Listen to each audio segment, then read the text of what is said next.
Siyathokoza Dlozini. Enye into ngifuna uyiphawula kakhulu nayo engiyifundile kakhulu esimeni sedlozi nethunya ukuthi awuzisi wena ey'ndaweni ezifana namanzi, ehlane, entabeni, no.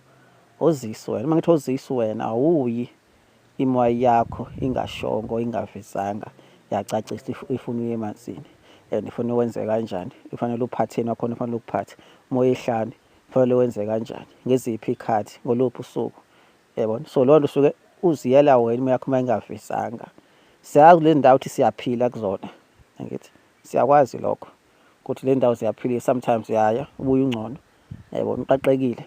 Kodwa-ke khona enye ingozi esingayazi, nemoya iyasiklina nayo phela, ngoba nawe angithi uziklina, angithi ngoba nawe uxhumana nemvelo, ney'hlobo zakho neshunga zakho, nemoya-ke nayo fanele iy'kline. So sometimes iyaziklinela emanzini, angithi, sometimes ehlane, sometimes ehlathini, angithi. So wena uzoya, angithi, ungatshelwanga ukuthi kufanele uye kulezi ndawo, kanti ngebhadi imoya beziklinela kulowo manzi, wena uzogeza ngawo. So kwenzakalani? Usuyaqala manje ukuthi kwenzakalani? Kade ujwayele ukuya emanzini kodwa waya kule game ubuya ney'sindo nezinto ongazazi ezikuhluphayo, into ezikusindayo ezikuxakayo, kanti wena ufike ngesikhathi esirongi. Imoya isiklinela emanzini, wathatha iy'sindo zemoya.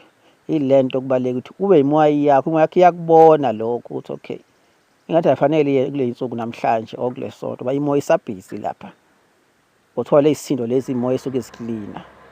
Ilapho ingozi wasithi awuzisi wena, imoya yakho ekusayo, imoya yakho ekhomba leyo ndlela, kufanele uye lapho uhambe uyoziphilisa, or otherwise ugcina usuba ney'nkinga ungazi.